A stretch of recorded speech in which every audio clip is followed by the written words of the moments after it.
18 सितंबर 1859 रात लगभग 11 बजे बंगाल के नदिया जिले का एक छोटा सा गांव। चारों तरफ अंधेरा पसरा हुआ था। खेतों के ऊपर धुंध तैर रही थी। लेकिन उस रात गांव के लोगों की आंखों में नींद नहीं थी, क्योंकि दूर से घोड़ों की आवाजें आ रही थीं और उन आवाजों का मतलब लोग बहुत अच्छी तरह जानते थे। अंग्रेज नीलहों के आदमी फिर किसी किसान के घर पहुंचने वाले थे। उस दौर में बंगाल की मिट्टी सिर्फ अनाज नहीं उगाती थी, वो अंग्रेज साम्राज्य के लिए नीला सोना पैदा कर रही थी। नील एक ऐसा रंग जिसने ब्रिटिश व्यापारियों को बेहिसाब दौलत दी। यूरोप की कपड़ा मिलों में भारतीय नील की इतनी मांग थी कि इंग्लैंड के व्यापारी इसे सोने से भी ज्यादा कीमती मानने लगे थे, क्योंकि उस समय कपड़ों को चमकदार नीला रंग देने का सबसे बड़ा स्रोत यही नील था।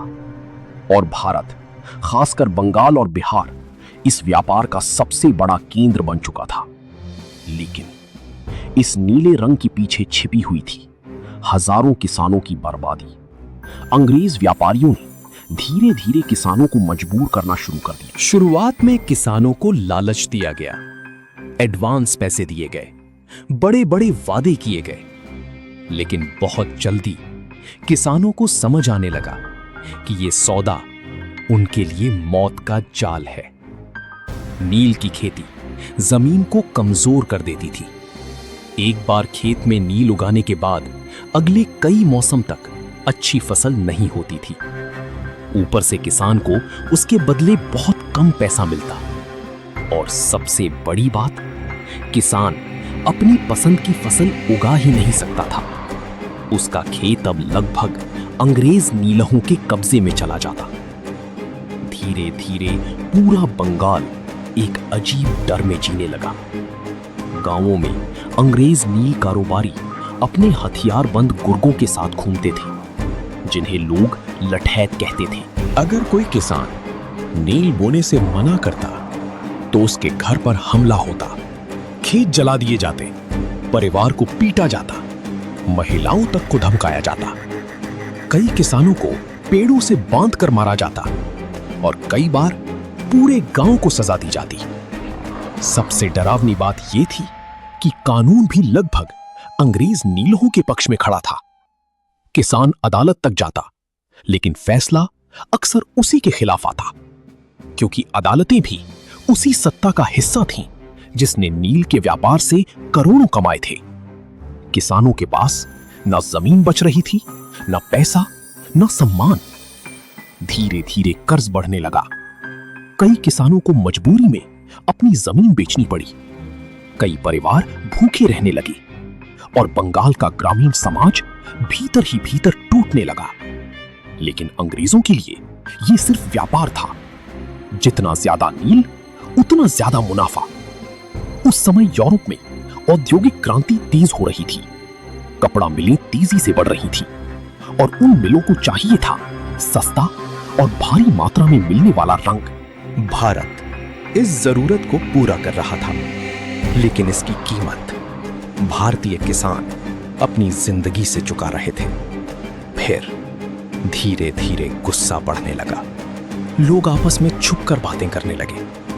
गांव में रात के अंधेरे में बैठकें होने लगी। किसान समझने लगे कि अगर वे अलग अलग डरते रहे तो कभी नहीं बच पाएंगे। पहली बार बंगाल के कई इलाकों में किसानों ने सामूहिक रूप से नील बोने से मना करना शुरू किया और यहीं से शुरू हुआ नील विद्रोह। 1859 और 1860 के बीच बंगाल के कई जिलों में हजारों किसान अंग्रेज नीलहों के खिलाफ खड़े हो गए। ये सिर्फ खेती का आंदोलन नहीं था, ये डर के खिलाफ बगावत थी।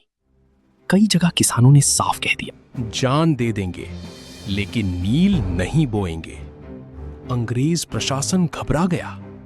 उन्हें लगा था कि गांव के गरीब किसान कभी संगठित नहीं हो पाएंगे। लेकिन अब हालात बदल रहे थे। नील कारखानों पर हमले होने लगे। अंग्रेज एजेंटों का विरोध होने लगा। कई जगह मजदूरों ने भी काम छोड़ दिया। लेकिन अंग्रेज इतनी आसानी से पीछे हटने वाले नहीं थे। दमन और बढ़ गया, गांवों में छापे पड़ने लगे, लोगों को गिरफ्तार किया गया, किसानों को खुलेआम पीटा गया। लेकिन अब गुस्सा डर से बड़ा हो चुका था।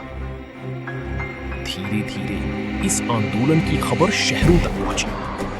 बंगाल के कई बुद्धिजीवी, लेखक और अखबार किसानों के समर्थन में सामने आने लगे। पहली बार शिक्षित समाज खुलकर ग्रामीण किसानों के पक्ष में बोल रहा था। फिर आया एक ऐसा मोड़ जिसने पूरे आंदोलन को और ताकत दे दी। 1860 में दीनबंधु मित्र ने नील दर्पण नाम का नाटक लिखा। यह सिर्फ एक नाटक नहीं था, यह अंग्रेज नील व्यवस्था के अत्याचारों का खुला दस्तावेज बन गया। जब यह नाटक लोगों तक पहुंचा तो बंगाल में हलचल मच गई। अंग्रेज सरकार समझ चुकी थी कि मामला अब सिर्फ गांवों तक सीमित नहीं रहा। आखिरकार दबाव बढ़ने लगा। स्थिति इतनी खराब हो गई कि अंग्रेज सरकार को नील आयोग बनाना पड़ा। जांच शुरू हुई, किसानों के बयान लिए गए और पहली बार आधिकारिक तौर पर यह माना गया कि किसानों पर जबरदस्ती की जा रही थी। धीरे धीरे नील की जबरन खेती कम होने लगी। कई अंग्रेज नील कारोबारी बंगाल छोड़ने लगे और नील आंदोलन भारतीय इतिहास में किसानों के पहले बड़े संगठित आंदोलनों में गिना जाने लगा। लेकिन कहानी यहीं खत्म नहीं हुई।